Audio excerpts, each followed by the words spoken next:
Olá, pessoal! Eu sou o professor Evânio. Essa figura linda que está aí na tela é o cara que vos fala e vamos para mais uma aula de Química, dessa vez com a introdução à estrutura atômica.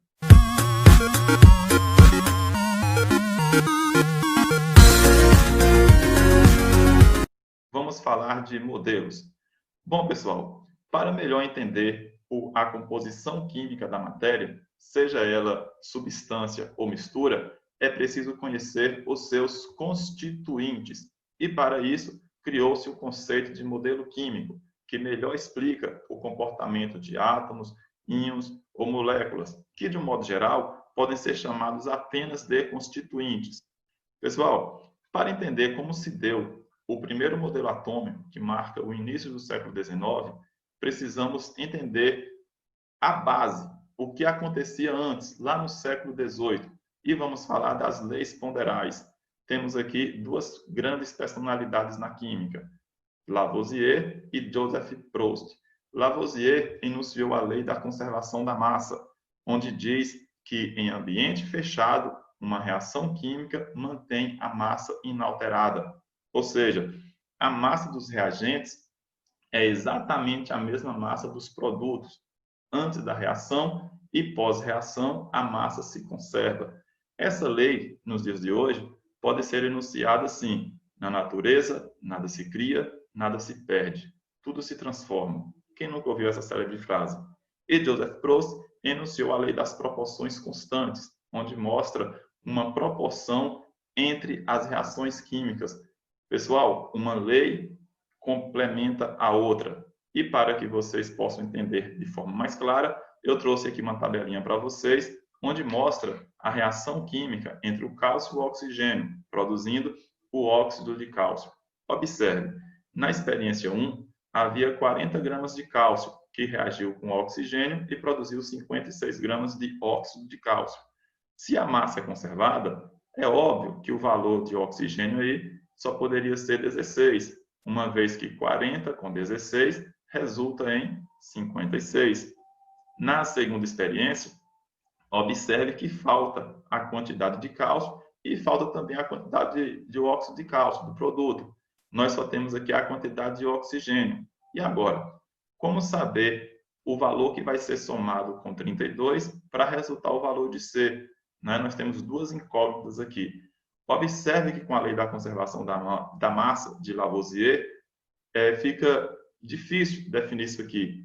Então, a gente precisa de uma complementação. E aí que entra a lei de Joseph Proust, das proporções constantes. Observe que aqui é a mesma reação, mas mudou a quantidade de oxigênio, onde antes eram 16, agora passa a 32, ou seja, dobrou. Então, segundo a lei das proporções constantes, se a massa do oxigênio dobrou, a massa dos demais componentes também irão dobrar.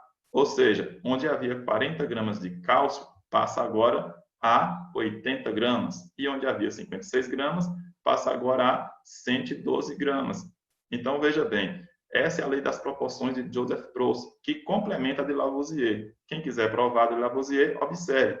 80 com 32 é exatamente 112. Olha a terceira experiência. Onde antes havia 40 gramas, agora tem 120 gramas, ou seja, 3 vezes mais. Então, onde antes havia 16 gramas de oxigênio, multiplicando por 3, nós vamos ter aqui agora o valor de 48. E o mesmo ocorre com o óxido de cálcio. Onde antes era 56, ao multiplicar por 3, temos aqui 168. E na lei de Lavoisier, vocês observam que 120 com 48 é exatamente 168. Analisando agora a quarta experiência, observe lá no óxido de cálcio, onde antes tinha 56 gramas, agora nós só temos a metade, 28. Quer dizer que onde tinha 40, agora nós vamos ter a metade, 20. E onde antes tínhamos 16, vamos ter agora apenas 8. Observe o valor da quinta experiência, onde já adiantei aqui para vocês. Onde tinha 16, passa apenas 2, ou seja, dividiu por 8. Onde tinha 40, ao dividir por 8, 5. E onde tinha 56, ao dividir por 8, ficamos apenas com 7.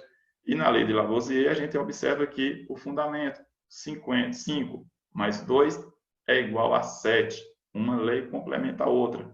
Agora eu vou mostrar para vocês como isso aqui tudo foi a base para John Dalton elaborar o primeiro modelo atômico da matéria. Mas antes disso, observe, galera, do século IV até o século XIX, ou seja, demorou-se quase 2.200 anos para que aquele conceito de Leucipo e Demócrito que eu comentei na aula 1 sobre a introdução ao ensino da química, observe que aquele conceito que eles deram para o átomo só foi retomado de forma mais contundente no século XIX, por John Dalton. Veja, John Dalton não realizou experimentos para comprovar a sua teoria, mas ele pensou, ele criou afirmações que não careciam na época desses experimentos. Então, ele afirmou e as afirmações se tornaram leis. Quando isso ocorre, dá-se o nome de postulado. São afirmações sem que haja a necessidade de comprovação científica para tal. Então, o modelo atômico de John Dalton, que ficou conhecido como modelo da bola de bilhar, é enunciado na forma de postulados. Então, observe, pessoal, o modelo atômico de Dalton foi proposto em 1808. Ele começou a escrever bem antes, mas só publicou nessa data. Então, veja que, diante dos postulados que ele enunciou, eu trouxe os principais a vocês. Vamos observar ao pé da letra. Primeiro, toda matéria é formada de minúsculas partículas indivisíveis, chamadas átomos. Observe que aqui Dalton reafirma o que Leucipo e Demócrito disseram lá no século IV a.C. Segundo o postulado, Dalton diz: os átomos de um mesmo elemento têm as mesmas propriedades e são idênticos em tamanho e massa. Átomos de elementos diferentes têm massas e propriedades diferentes.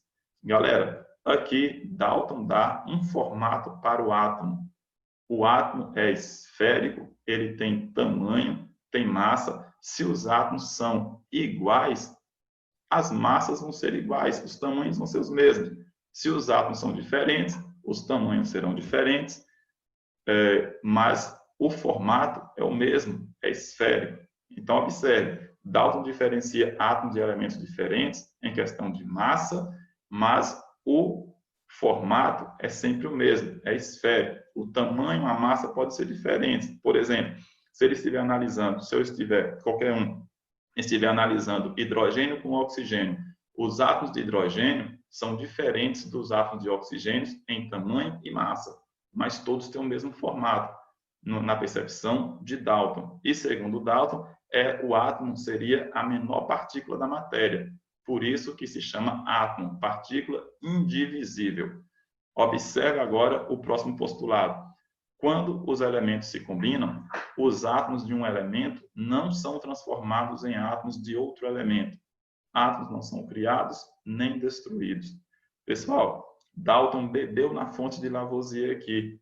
Observe que Dalton reafirma o que Lavoisier dizia: na natureza nada se cria, nada se perde. As coisas vão se transformando. Foi o que Dalton reafirmou nesse postulado dele. Com outras palavras, é claro. Então, observe que a ciência é uma escada de contribuição.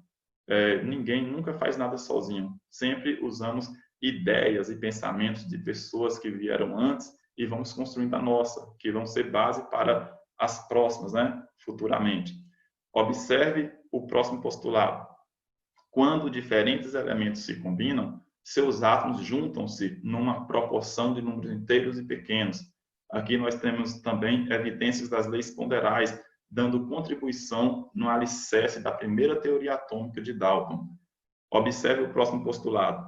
Átomos não são criados nem destruídos, são esferas rígidas e indivisíveis. Novamente, Dalton reafirma o que Lavoisier dizia, mas acrescenta: o formato do átomo é esférico e é indivisível. Pessoal, Dalton imaginou o átomo mais ou menos assim, ó, na forma de bolinhas, por isso que ficou conhecido como bola de bilhar.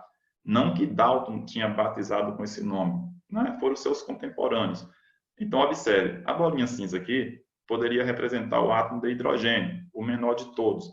A bolinha vermelha pode aqui representar o átomo de oxigênio, por exemplo. A bolinha azul, o átomo de nitrogênio. E a bolinha mais escura, o átomo de carbono. Então, pessoal, aqui a gente finaliza a nossa segunda aula. Espero que vocês tenham gostado. Peço que deixe aquele joinha para incentivar a produção de novos materiais. Na descrição do vídeo tem aí um exercício sobre esse conteúdo. Na próxima aula eu publicarei um vídeo explicando os exercícios, questão por questão. Então, tente resolver e até a próxima aula. Valeu, pessoal. Tchau.